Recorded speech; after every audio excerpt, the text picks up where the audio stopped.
एक प्रश्न हमेशा आता है कि भक्ति बड़ी है कि ज्ञान, और इसकी चर्चा लगभग हर जगह है। अभी मैं वृंदावन गया था तो वापस आते समय वृंदावन मथुरा रोड पर बाबा जय गुरुदेव का आश्रम है, तो वहाँ भी जाना हुआ। तो वहाँ सत्संग हो रहा था, तो वो अपने सत्संग के माध्यम से कह रहे थे। तो वहाँ पर ज्ञान और भक्ति की बात नहीं हो रही थी, वहाँ पर बात हो रही थी कि भक्ति बड़ी है कि सत्संग। तो वो अपने तर्कों से, अपनी कहानियों के माध्यम से, अपने दृष्टांत के माध्यम से ये साबित करने की कोशिश कर रहे थे कि सत्संग बड़ा है।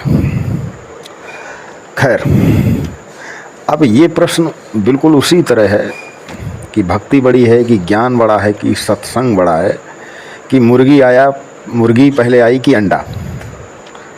वही सेम सिचुएशन यहाँ पर है। तो उन्होंने कहा कि सत्संग बड़ा है।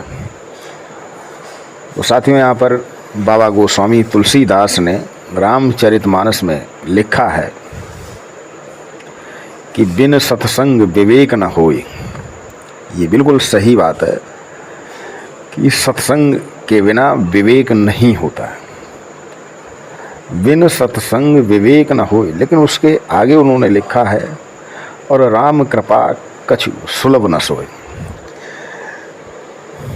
तो जो सत्संग आपको करने को मिलता है वो भी राम की ही कृपा से मिलता है, और राम की कृपा भक्ति से मिलती है।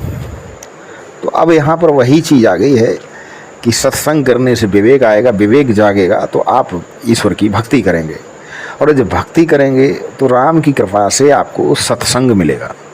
तो हमें इस तरह के पचड़े में नहीं पड़ना चाहिए कि भक्ति बड़ी है कि सत्संग। दोनों एक दूसरे के पूरक हैं। भक्ति से ही राम की कृपा होती है और हमें सत्संग मिलता है, और सत्संग से ही हमारे अंदर विवेक जागता है कि हमें भक्ति करनी चाहिए। तो तीनों चीज़ें ही अपने स्थान पर महत्वपूर्ण हैं। भक्ति भी, और ज्ञान के साथ की हुई भक्ति, और सत्संग, ये सब अपने अपने स्थान पर।